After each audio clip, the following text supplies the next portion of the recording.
مدد مدد يا شيخ تيجاني. بعد 5 أيام من منشور على الفيسبوك كتبته بنت اسمها خديجة بتتهم فيه الشيخ صلاح التيجاني المزعوم انتمائه لإحدى الطرق الصوفية بالتحرش الإلكتروني عبر إرسال رسائل غير لائقة وصور إباحية. بسرعة ألقت أجهزة الأمن بالجيزة القبض على الشيخ صلاح التيجاني بعد اتهام البنت دي بأنه اتحرش بيها.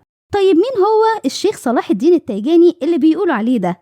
بيقول على نفسه إنه واحد من مشايخ الطريقة التيجانية وحامل لواء أهل الرواية والأثر، وإن نسبه بينتهي إلى سيدنا الحسن ابن علي رضي الله عنه، وده بالظبط اللي كاتبه على صفحته على الفيسبوك. ده غير إنه عنده مؤلفات كتير باسمه، وعمل لنفسه زاوية خاصة في إمبابة علشان تكون ساحة لاستقبال رواده الراغبين في الجلوس بقربه وسماع خطبه وتفسيراته الجليلة، واللي من بينها بقى إنه قال إن ربنا اسمه محمد ومحمود، وإن نبينا محمد هو نور الله الذاتي، وإن سيدنا محمد حي لا يموت، وإن سيدنا محمد ليس له جسد بل هو روح فقط، وإن سيدنا محمد ليس مخلوق. ومن ضمن التفسيرات الجليلة اللي قالها إن المشايخ ليهم شيء من أخلاق الله، فلا يجوز أن تحب أحد مع شيخك ولا تشرك بحب شيخك أحد.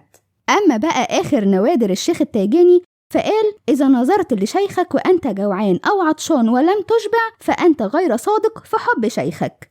وده بقى كان مجرد جزء بسيط من تفسيرات وآراء الشيخ الجليل صلاح التيجاني. والغريب بقى إن أغلب مورديه والناس اللي بتتبعه من المشاهير والنجوم والشخصيات العامة. فمثلا الفنان علاء مرسي قال له: كل عام وحضرتك بخير وصحة وسلامة ومدد من الله عظيم. وحجاج عبد العظيم قال له: كل عام وحضرتك في الحفظ والأمان والسعادة والنور، مدد المدد.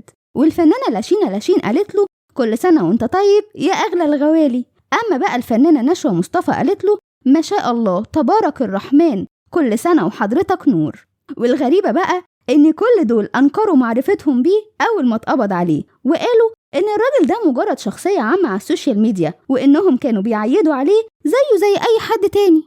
أما بقى موضوع القبض عليه فده كان بسبب إن في بنت اسمها خديجة كتبت منشور على الفيسبوك بتتهم فيه صلاح التيجاني إنه قام بالتحرش بيها عبر إرسال رسائل إلكترونية وصور خدشة للحياء. وقالت إن بعض الرسائل دي كانت من سنة 2016، وإنه أرسل فيها صور إباحية وهي قامت بحذفها من المحادثة. وقالت إنها كانت بتتمنى إنها ما كانتش تحذف الصور دي علشان تقوم بمقاضاته بتهمة التحرش الجنسي. أما الشيخ التيجاني فنفى كل التهم دي وقال إن كل دي حملات ولجان مأجورة ونشرت المنشورات دي كلها لأغراض معينة. واللي عرفناه كمان إن صلاح الدين التيجاني غير منتمي للطريقة التيجانية وسبق فصله منها، وده اللي وضحه مسؤول الطريقة خلال بيان قدمه الثلاث اللي فات. وتبرأت الطريقة التيجانية في مصر تماما من صلاح الدين محمود أبو طالب، مشيرة إلى ادعائه المشيخة وإنه بيزعم لنفسه الدرجة العليا فيها.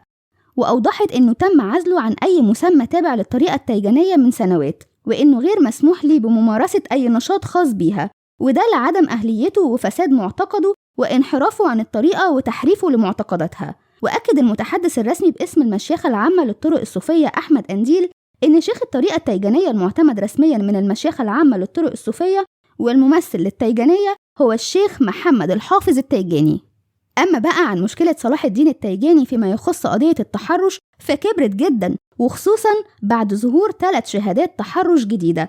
وأعلنت مؤسسة قضايا المرأة المصرية بتلقيها 3 شكاوي من ناجيات قالوا إنهم اتعرضوا للتحرش الإلكتروني الجنسي من قبل شيخ مزعوم من الطريقة التيجانية. وقالت المؤسسة في بيانها إن النساء والفتيات ال3 لجأوا للمؤسسة لطلب الدعم القانوني اللازم والتدخل الفوري لحمايتهم من التهديدات المستمرة اللي بيتعرضوا ليها من الشيخ وأتباعه. وده بقى كان كل اللي عرفناه عن التيجاني وأفكاره لحد النهاردة، وما خفي كان أعظم، والله أعلم بكرة هنعرف إيه تاني.